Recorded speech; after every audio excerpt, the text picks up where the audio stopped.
Halo Sobat Parekraf Pro, apa kabar semuanya Sobat Parekraf Pro? Di konten ini bakal bikin kamu makin bangga jadi anak bangsa Sobat Parekraf.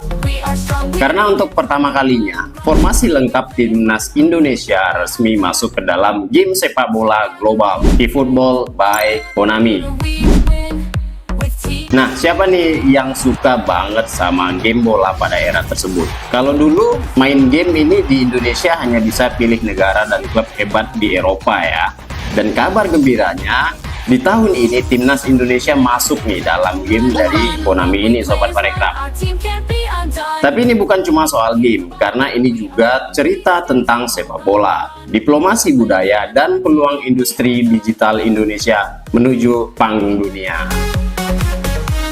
Nah, untuk info menarik berikut ini akan kita bahas dalam video ini. Jadi, jangan kemana-mana dan jangan lupa di subscribe ya Sobat Parekraf. Let's go!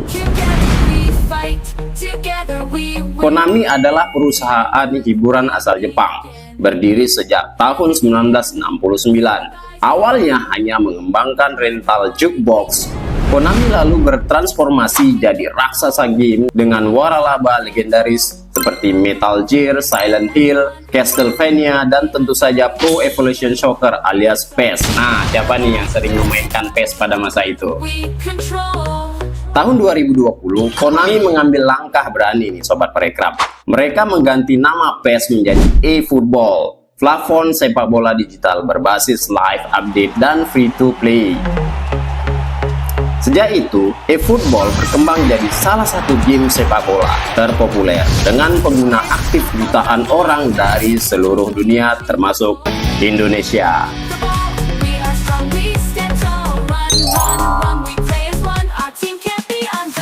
Sosok di balik transformasi eFootball adalah Junichi Taya, General Producer dari Konami Digital Entertainment. Taya dikenal sebagai visioner yang mendorong integrasi teknologi real-time data, kolaborasi dengan Federasi Sepak Bola Dunia, dan pendekatan e-sport.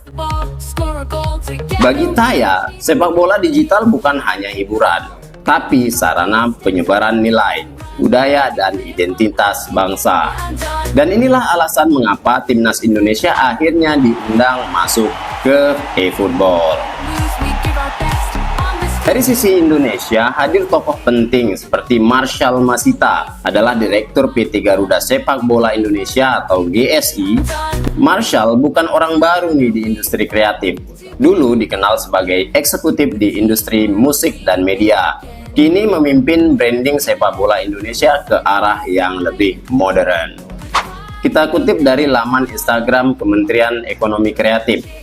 Dalam pernyataan, Marshall bilang, masuknya Timnas ke eFootball bukan cuma untuk eksistensi digital, tapi bagian dari nation branding Indonesia ke dunia.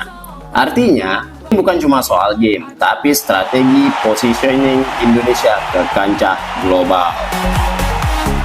Bersama dengan pengumuman ini, Konami dan BSI juga merilis eFootball Indonesia Cup 2025. Turnamen resmi dengan plafon, konsol, dan mobile.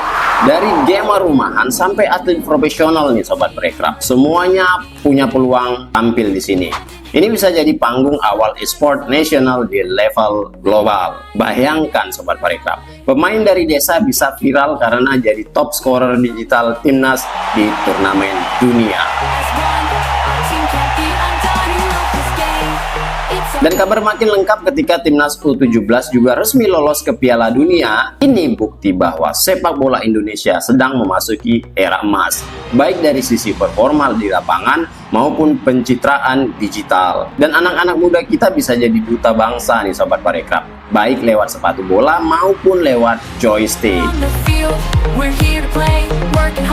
Mengutip dari laman suara.com, menurut Menparekraf, industri game dan e-sport Indonesia berkontribusi hingga 24,88 triliun rupiah ke PDB ekonomi kreatif. Wow, luar biasa Sobat Parekraf. Dengan masuknya timnas ke eFootball, kita punya peluang besar nih Sobat Parekraf untuk bikin konten gaming bernuansa nasional, melahirkan caster dan pelatih e-sport lokal, dan juga menjual merchandise digital resmi timnas, NFT, jersey, DLC, dan juga menumbuhkan komunitas lokal di sekolah dan kampus. Ini semua bisa jadi long term aset bagi masa depan industri kreatif Indonesia tentunya.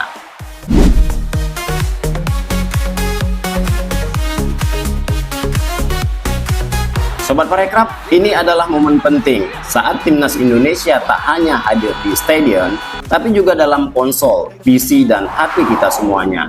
Lewat kolaborasi ini, anak muda bisa belajar tentang kebanggaan, teknologi, kreativitas, dan nilai kompetitif dari satu titik, yaitu sepak bola digital. Pertanyaannya adalah, apakah kita siap menyeimbangkan antara game dan prestasi? Bisakah kita mendorong industri ini menjadi pilar ekonomi baru? Nah, tentu saja jawaban itu ada di kita semua nih Sobat Parekraf. Jadi tulis pendapat kalian di komentar, dan seperti biasa jangan lupa like, share, dan tentunya subscribe ini untuk update seputar industri kreatif, olahraga, dan masa depan Indonesia. Siapa kita? Kita Garuda. Bye.